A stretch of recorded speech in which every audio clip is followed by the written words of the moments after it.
Hello again. Welcome back. It's time for day 2 of the Insider Secrets of Interior Design. I hope you enjoyed yesterday. I hope you learned a little bit about what good design really is, besides a pretty picture in a magazine. And I want to review those things because I think that the end goals are really important and we should keep those things in mind. Remember that the built environment shapes us through comfort, visibility, view, and the flow of energy, and all these things have a positive effect on our senses and on our subconscious. And that in turn, the things that we feel, the things that we think, the way that we act has an effect on the world. So we want to create this positive feedback cycle. Good design helps us to be more productive. It makes us thrive and encourages us to reach our fullest potential. Good design will solve problems before you even know that they've arisen. That's what we want. We want to make it seem effortless. The built environment shapes us, and good design will continue to have that positive effect on all of our senses and on our subconscious. Good design will balance elements of positive, negative, desirability, feasibility, and technology. And most of all, good design is human-centered. I mean, that's what it's really all about, isn't it? So, if you've liked it so far, I want to continue and give you 5 secrets of how to get started with simple design tips and tricks. We're going to cover some basic principles and elements, tips on clutter, windows, views, and mirror tricks. And I promise that later on we'll cover more alignment with nature if that's what you're interested in. I know that you may not believe that it's this easy, but it is. That maybe I have some special gifts or designers have special gifts that you don't. It's not true. But by following these ideas, you can make changes right away. And by knowing where to start, you'll discover that you can do it and you can get great results, and it won't produce the headaches that many people confront when they're starting. It's going to make a big difference in your life. And I'm going to give you lots of luscious, juicy little tidbits, and you can use them over and over, and you will get results. So the first thing I want to consider today is decluttering. Keeping what you want, getting rid of what you don't want. It's a spiritual principle, it's a feng shui principle, and it's a designer's basic principle. If you're in a financial position to do so, why don't you donate some of your old items to a women's or men's shelter, or another worthy cause, or to a young person that's just starting out? Just don't throw it in a landfill. There's no reason for that. It's not good eco-karma. And of course, if there's no other way, donate it to Goodwill or to a resale store. Just don't throw it in the trash. Don't throw it away, because there is no away. So consider the stuff. What are you going to do with it? You might think about having a yard sale and giving all the proceeds to charity, and the goodwill will come back to you tenfold. Give it away. You will create space to receive that way. And you know that nature abhors a vacuum, so more things are going to rush in, including more things, but also including more energy, more spirit, more freedom, and more enjoyment. And that's what you really want out of life, isn't it? Start by considering the room. Now that we've done our little effort towards being the change that we want to see, the next step is to take notice of where your eye goes first when you enter a room. That's going to draw us, and hopefully it's not the clutter that we just got rid of. You want to notice what is it that you look at and what don't you want to look at. For instance, what do you see from the bed? What do you see when you're on the sofa? And if you're not lucky enough to have a breathtaking view, what is it that you would like to look at? For instance, maybe if you're in a beautiful bedroom, you might want to look up at a wall of books. Maybe that gives you delight. Some people might want to look up at their favorite plant, or even something strange like a beautiful antique gown. That would be lovely to look at, or a painting, something that gives you delight, whatever it is. So remember, your eye needs a focal point, or it gets boggled. Your brain and your body will thank you for all this. Too much clutter confuses the mind. There's no room left for us to think, no room to breathe. There's an old Zen story about a teacup being filled so you can't receive more tea if it's already filled. So you want to open yourself to be able to receive. When you first start planning your new design, think about storage. There's never enough storage. Bookcases with doors to hide it all. Cabinets with drawers, toy boxes. Somehow or another, just get it out of sight. Get it organized, and the universe loves divine order. Don't worry, there'll be more that comes back. More stuff. It's an abundant universe. And this time, you'll choose wisely and select only things that you love. The next thing to know is that people crave views. The eye is drawn to them. And they make the room seem larger by bringing the outdoors indoors. So especially if you don't have a great view, you can place an eye-catching object, a plant, or some other treasure right in front of your window, and that's going to draw the eye toward it, and it'll draw the eye outward to look at the expanse. If you walk into a room and your eye is drawn to the outside, you've pretty much increased the size of the room. It's a little trick. Also, this helps us attach to the natural biological rhythms and patterns in nature, the light and weather. We need to know that we're connected to these natural cycles.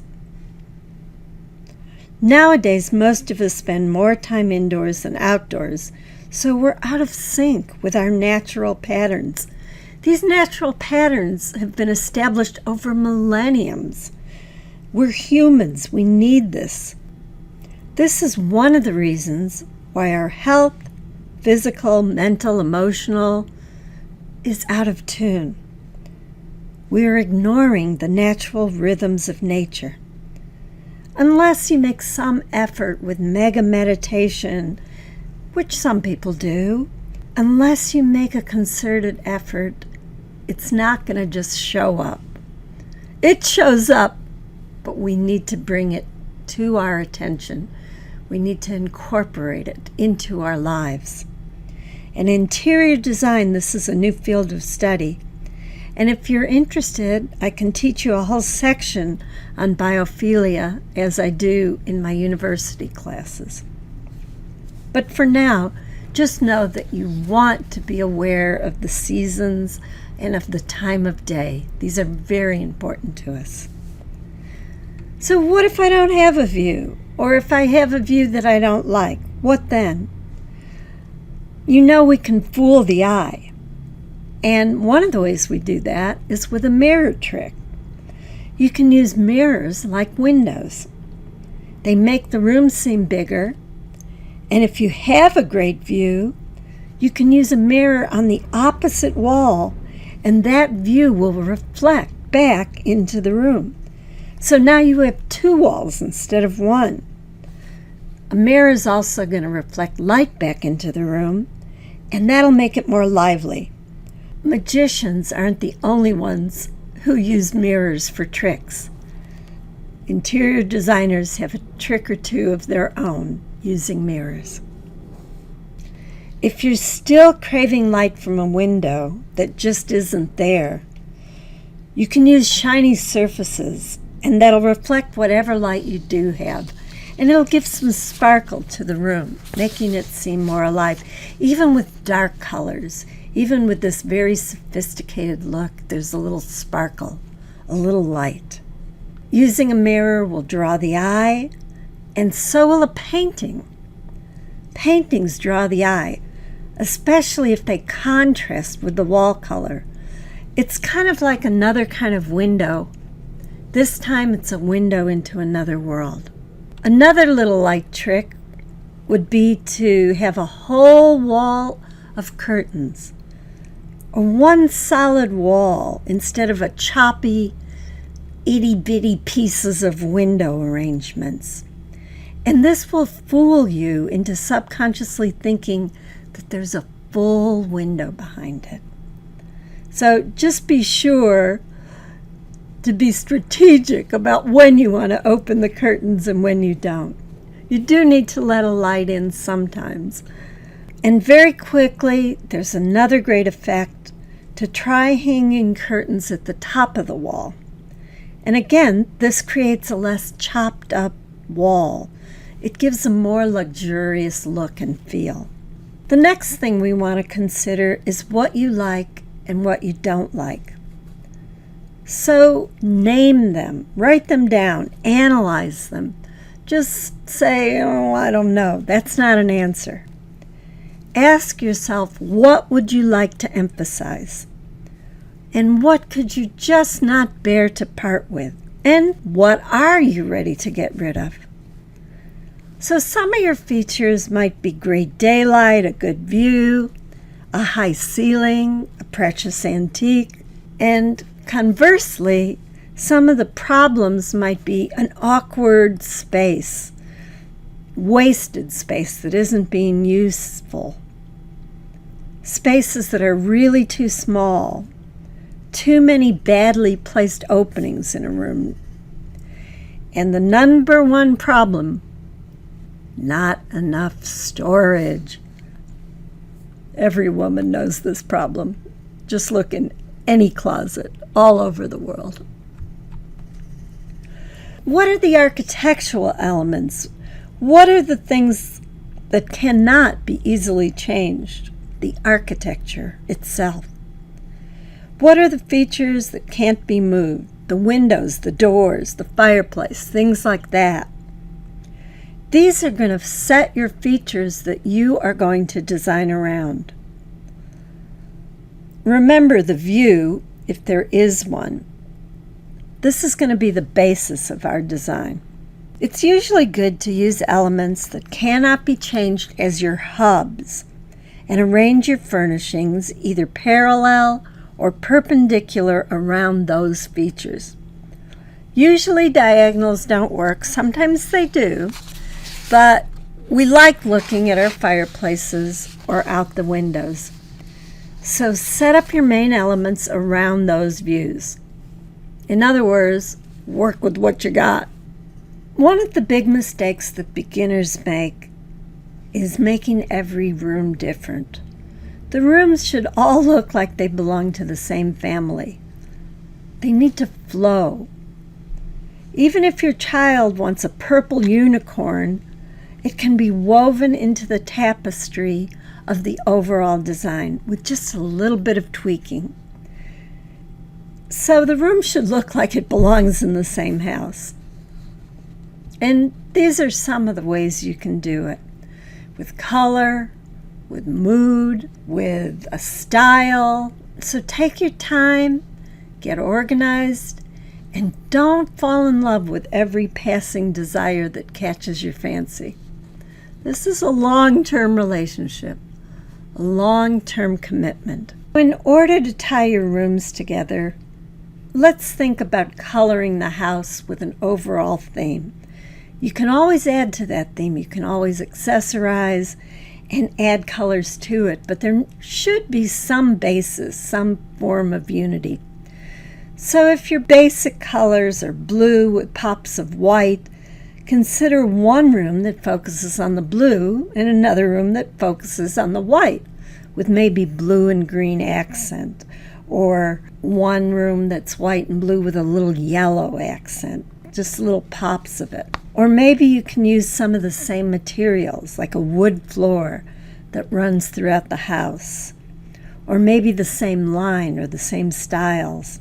And if your child still wants that purple unicorn room, then add some touches of blue to it. There's always some kind of compromise you can reach, at least until your child grows out of it or moves on. Just don't try to cram all your ideas in at one time. A little restraint can be a virtue. And here's another tip that you can apply right away. Consider that you are the editor. Don't mix everything into one room. Savor some for later. You might have too many good ideas. Don't use them all at once. Don't fall in love with an idea and just try to cram it in, even if it's not working. Most of my students do that. It doesn't work. You can hold back a little. It's a special thing that you have to do, knowing when to stop. You've got to let things go and save it for later. It might come in handy. It might not. You may never use it. But it's the overall effect that you're after. So remember the big picture. So this is just a tiny bit of what I cover in my complete course, Design Connections. And you can join that anytime at Design One Group. And if not, that's fine. Just use what I've told you about, and I'll give you more information next time. So stay tuned in, or go to Design One Group, sign up for Design Connections. And if you're concerned about the expense, just think of how much it would cost you to make one unnecessary mistake. You'll easily recoup your money, not to mention upping your entire sense of pleasure and self-esteem that you can do it yourself. So, on day 3, I'm going to cover the importance of aligning with nature, and you'll be amazed at how we've all been greenwashed. And you'll be staggered by the wide range of good choices that you can make. So till next time, be well, and I'll see you then.